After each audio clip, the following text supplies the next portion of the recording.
మా ఊర్లే వెంకటయ్య అని ఉండే, ఆయన ఊర్లో ఏతుల వెంకటయ్య కూడా అందరూ ఆయన కథ ఉంది ఇలా అన్నారు. ఏం కథ అని అడిగిన. ఏం లేదయ్యా, ఒకరోజు పొద్దున్నే ఆయన భార్య సర్పంచ్ కాడికి వచ్చింది. ఆయన భార్య సర్పంచ్ కాడికి వచ్చి కంప్లైంట్ చేసింది, మా వెంకటయ్య నన్ను కొట్టిండు, జర పిలిపించి మాట్లాడమని చెప్తే ఆయన పిలిపించిండు పెద్ద మనిషి. ఎందుకు కొట్టి ఏం సంగతి అని అడిగితే, నేను మా అమ్మగారింటికి నువ్వు పాలు వేద్దామని అన్నాడు, నేను పోస్తా అన్నా. నువ్వు పాలు వేస్తే ఊరుకోని అన్నాడు, నేను పోసి తీరుతానంటే నన్ను కొట్టిండు.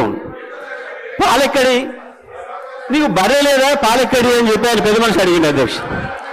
అడిగితే నాకు 4 బర్రెలు ఉన్నాయి అన్నాడు అధ్యక్ష. ఈ 4 బర్రెలు ఎక్కడిదా, నీకు ఒకటి కూడా లేకపోయా, మా ఊరందరం చూస్తుంది 50 మంది ఉన్నాం, అందరూ తెలుసు, నీకు బర్రెలు లేవా ఎక్కడిదా అంటే,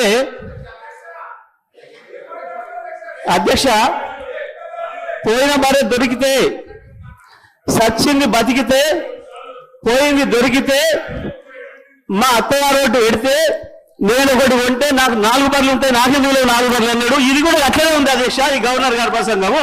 అంతకు మించి ఒక అక్షరం కూడా తేడా లేదు.